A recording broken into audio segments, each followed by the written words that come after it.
Bonjour, je m'appelle Philippe Silberzahn, bienvenue dans mon podcast Survivre et prospérer dans un monde de surprises. L'épisode d'aujourd'hui, innovation de rupture face à l'élite misée sur les gueux. L'histoire est pleine de prévisions malheureuses, mais celle du New York Times qui affirmait en 1903 que le vol humain ne serait pas possible avant, je cite, 1 à 10 millions d'années, reste l'une des plus marquantes. Un cas classique de pessimisme d'une époque incapable d'anticiper le progrès technique ? Pas seulement. L'affaire est autrement plus intéressante. C'est celle d'une élite qui prend son échec pour la démonstration d'une impossibilité face aux gueux qui persistent à essayer et finissent par réussir. Le 8 décembre 1903, le Langley Aerodrome, un prototype d'avion, échoue une nouvelle fois à décoller et finit sa course dans la rivière Potomac sous les yeux des journalistes et des officiels. Samuel Langley, secrétaire de la Smithsonian Institution, la grande institution de la science américaine, vient d'engloutir l'équivalent de 2 millions de dollars actuels de fonds publics dans cet appareil qui refuse obstinément de voler. C'est à la suite de cet échec que le New York Times affirme que le vol humain ne sera pas possible avant 1 à 10 millions d'années. Le raisonnement implicite du journal est le suivant.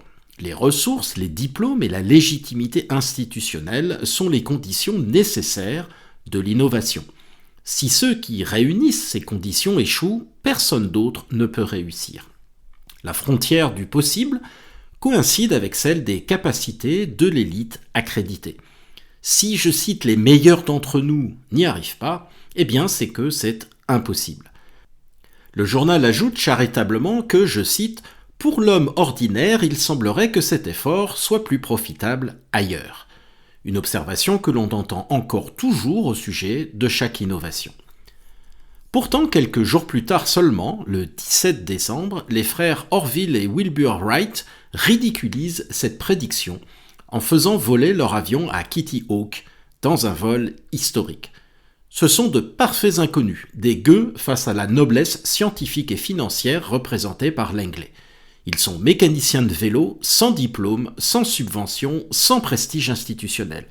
Ils n'ont pour budget que quelques centaines de dollars de leurs propres économies, mais ce sont eux qui gagnent.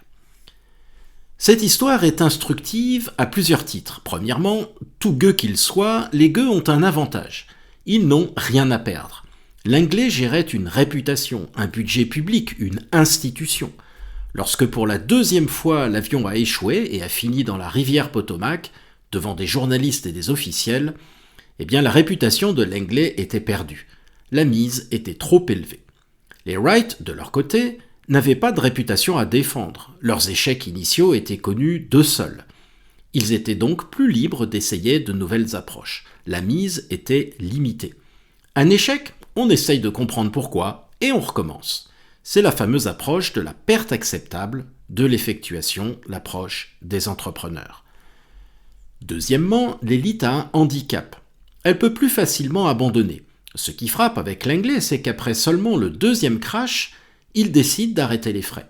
Il se sent humilié, mais surtout, il peut poursuivre tranquillement sa carrière ailleurs. Il est comme un sportif amateur. Il essaye un peu, mais il n'insiste pas. L'essentiel, c'est de participer. Si ça ne marche pas, on est vexé, mais c'est tout. Un gueux, lui, joue sa peau. Les frères Wright sont obsédés par le vol. Ils persévéreront tant qu'ils le pourront, et ils gagnent parce qu'ils persistent. Troisièmement, l'épisode illustre la posture de l'élite à la fois arrogante et pessimiste. Elle ne dit pas « nous n'avons pas réussi » ou « nous ne savons pas comment faire », elle dit « c'est impossible ». Ce glissement n'est pas anodin.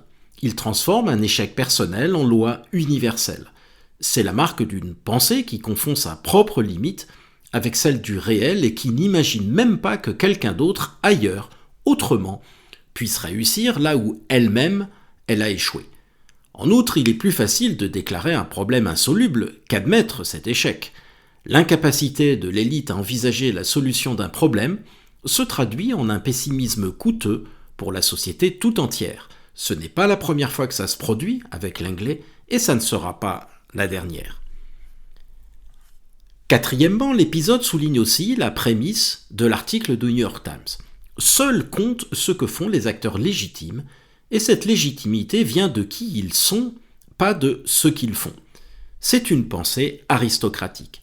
Si eux ne peuvent pas, personne ne peut. Les inconnus de l'Ohio ne comptent pas, ce sont des gueux et ils ne sont pas dans le cercle de ceux dont on attend les découvertes. D'ailleurs, l'exploit des deux frères recevra très peu de couverture médiatique. C'est une vision du monde où l'innovation est l'apanage des accrédités, des experts, des diplômés et des estampillés officiels, et où le reste de l'humanité est spectateur. Saint-Simon s'y serait reconnu. Elle est pourtant erronée. Le monde a souvent été changé par des amateurs. À mains égards, la révolution industrielle a été l'œuvre d'amateurs brillants et non de savants et de dirigeants institutionnels. Et c'est encore vrai aujourd'hui avec des figures comme Steve Jobs ou Elon Musk. Alors la piteuse expérience de Langley et son traitement par le New York Times montrent le danger de réserver l'innovation aux grandes institutions, qu'elles soient d'ailleurs privées ou publiques. Bien sûr, celles-ci ont un rôle à jouer, mais lorsqu'il s'agit de rupture, le seul véritable avantage est la capacité à voir les choses différemment, à questionner les évidences et les modèles mentaux dominants, et surtout avoir l'intérêt à le faire. Ce sont des choses difficiles pour les produits du système actuel, bardés de diplômes et de médailles. Une société qui veut rester innovante doit miser sur les gueux. Merci de votre attention, vous pouvez retrouver cet épisode sur les principales plateformes de podcast. N'hésitez pas à vous abonner pour être informé des prochains épisodes. À bientôt!